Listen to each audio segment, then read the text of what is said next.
नत्रगना अते अते केनो कांगबुदगी सो अखोई ड्रग की किंग पिल सिंगसिगा हे कोऑर्डिनेशन अमा मनुंग लेरंबे पॉलिटिकल लीडर सिंगी मरक्ता सु कोऑर्डिनेशन लेरंबगी अखोई केनोमा पोट अमा सु यावरियेबको अखोई मसी ओपन सेक्रेट ने अदुम खन्नबो उनबो याम यावेबको मसी से लेंगाक ने हेक्ता याचल लादमने मसी पोट से मदि याम पजना मॉनिटर तौरगा मदैदा चेनरम एनी पुलिस ऑफिसर नत्रगना पुलिस पर्सनल मधु माइ मथक्ता यामना स्टेंजन ओइबा याम अकनबा एक्शन सी तौगनी हामना सिगोल लेंगा की तोंगानबा अदुमबा कनोमा अखोई फजना मथौ तारगदी मधुगे लेजिस्लेशन गा अखनबा लेजिस्लेशन गा सेंबिरगा सुमाइ तौरगा पाइखत हौरगा मणिपुर लेरिबा ड्रग की मेनान से मसी मायोक ननबगी थौरांगमा तौबा नत्रगदी मसी अखोई से सपोज पांगन सिंगदगी ड्रग की ट्रैफिकिंग तौबा मी हेंगले हारकांदा पांगन दा ड्रग ट्रैफिकिंग तौबा हेंगले ने ना सुम हायरगा लैसेबको अदु हाउसिक सेसिदा सोसाइटी सिदा लैरिबा अखोई कनो सिंगसिना क्लब ऑर्गेनाइजेशन तौरिबा सिंगसिनासु नत्रगना अखोई तोंगान तोंगान बा लैरिबा कनो सिंगनासु हाउसिक हायरिबा अतुमाइना नन कोऑपरेशन होइबा मोइदे इज्जत पीदबा अरेगे पब्लिक फंक्शन दा यावहनदबा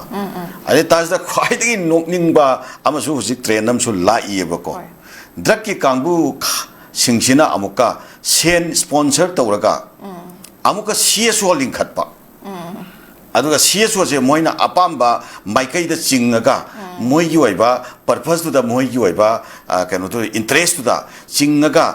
पुननबगा तौबा इवन अखोई पांगनगी दगासु पांगन सिंगी कोर इशू दा पांगन सिंगी ओइबा कोज दगासु कंट्राडिक्ट तौबा मोइगी मोइ पर्सनल इंटरेस्ट तुदा कनो तौरकांदा अदुदा युमफम ओरकान सुंबा कनो म्याम से अखोई दगासु यौरक्तबगासु नत्तेबको अदा अखोई दगिसु अखोई अखोइसु यामना मधुगी मतंगदा अखोई यामना अकनबा यामना अचेतपा फिरेप खरा अखोई अदुम लौरानी अदुगा लोइनना सिगुम्बा एलिमेंट सिंगसि अखोई मथौ तारागदि ममिंग मथाना सिंगबा डिटेल लोइना मखोइगी फांगिबा एविडेंस सिंगदुगा मखोइ लेरिबा हौखिबगी मोइगी पास केनो म्यामदुगा मोइ बैकग्राउंड लेरिबा मोइगी क्रेडेंशियल्स मोइ लेरि म्यामदो मधुगा लोइनना अखोई पब्लिक डोमेन दा लोइना लाउथोकपा खोतोकपना सिंगबा अखोई तौरप याबगी अदुम्बा सिचुएशन सु लेतबा नते अदो सुमाइना अखोई ड्रग का मरी लेनबा कांगबु सिंगसे मसी अखोई सीएसओ सिंग नक्सन हंदबा नत्रगना एनी पॉलिटिकल पार्टी नत्रगा एनी पॉलिटिकल राजनीति तौरिबा पॉलिटिकल लीडर सिंग सिग नक्सन हंदबा अदगे धर्म की ओइबा रिलीजियस इंस्टीट्यूशन सिंग द नक्सल हंदबा अदगे तोंगान तोंगानबा सोशल की ओइबा प्लेस अमा फावदा मोइसे नक्सन हंदबगी सिगी अवेयरनेस ड्राइव से मसी अखोई मास पीपल की लेवल दा पाइखतपा मथौ तायेना खली मधु अखोई पाइखन अखोई लेवल दे सो पाइखत अनबो होनरी अदुगा लैंगाकना फाबा पुनबगी थबक सेमदी मसी अखोइना कोऑपरेशन पीबा अदु नतना अखोइना प्रजाना फाना नबो होनरुबो तमदने प्रॉब्लम अदम थोए काइरंग दा प्रॉब्लम थोक्तना तवे ngरang नानसु प्रॉब्लम थोकपई वरी लैको मफम खरदा अदगी तोंगान तोंगान बा मफमदा प्रॉब्लम अदम थोकपगी अरे मिसी मिना यावखिबसु लेरे खoi पांगनगी दसु को मरमदी ड्रग का मरी लेनबा मियोय सिंगसे मोइदी केनो कल्ली शक्ति याम